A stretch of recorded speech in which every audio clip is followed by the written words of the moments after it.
أشهد أن لا إله إلا الله। আসসালামু আলাইকুম ওয়া রাহমাতুল্লাহি ওয়া বারাকাতুহু। আলহামদুলিল্লাহি ওয়াহদা ওয়া সালামুন আলা ইবাদিহিল্লাযিনা ইসতাফা, আম্মা বা'দ। সমস্ত রকমের প্রশংসা মহান আল্লাহ তাবারাক ওয়া তাআলার জন্য। দরুদ ও সালাম বর্ষিত হোক নবী মুহাম্মদুর রাসূলুল্লাহ সাল্লাল্লাহু আলাইহি ওয়াসাল্লামের উপর। সম্মানিত দর্শকবৃন্দ, আজকে আমি আপনাদের সম্মুখে ছোট্ট একটি দোয়া নিয়ে উপস্থিত হয়েছি, যেই দোয়ার বরকতে মহান আল্লাহ তাবারাক ওয়া তাআলা সমস্ত রকমের বিষধর জিনিসপত্র, যেগুলো যেমন কীট পতঙ্গ, সাপ, বিছে ইত্যাদি, যেগুলোর এক কথায় বিষ আছে, এই ধরনের কীট পতঙ্গ আপনার কোনো ক্ষতি করতে পারবে না।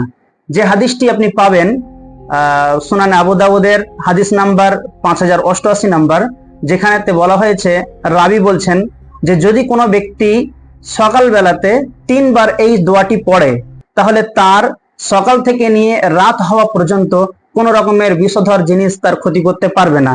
এবং সন্ধ্যায় যদি কেউ 3 বার আবার এই দোয়াটি পড়ে, তাহলে তার সন্ধ্যা থেকে নিয়ে আবার সকাল হওয়া পর্যন্ত কোন রকমের কীট পতঙ্গ ক্ষতি করতে পারবে না। আসুন সেই দোয়াটা আমরা জেনে নিই।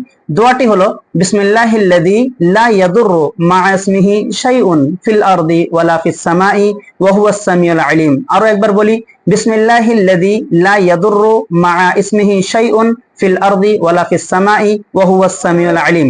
এই দোয়ার অর্থ হচ্ছে এই যে সেই মহান আল্লাহ তাবারাক ওয়া তাআলার নামে আরম্ভ করছি, অর্থাৎ দিনকে আরম্ভ করছি, যার নামের বরকতে আসমান এবং জমিনের কোনো কিছুই ক্ষতি করতে পারে না। তিনি সর্বশ্রোতা ও মহাজ্ঞানী। আল্লাহ সুবহানাহু ওয়া তাআলার কাছে দোয়া করি যে আল্লাহ তাবারাক ওয়া তাআলা আমরা নিয়মিত যেন এই দোয়া পাঠ করতে পারি, এবং এই দোয়ার মাধ্যমে যে সমস্ত বরকতগুলো নিয়ত রয়েছে সেগুলো যেন আমরা গ্রহণ করতে পারি বা পেতে পারি, সে তৌফিক তুমি আমাদেরকে দান করো। আমিন।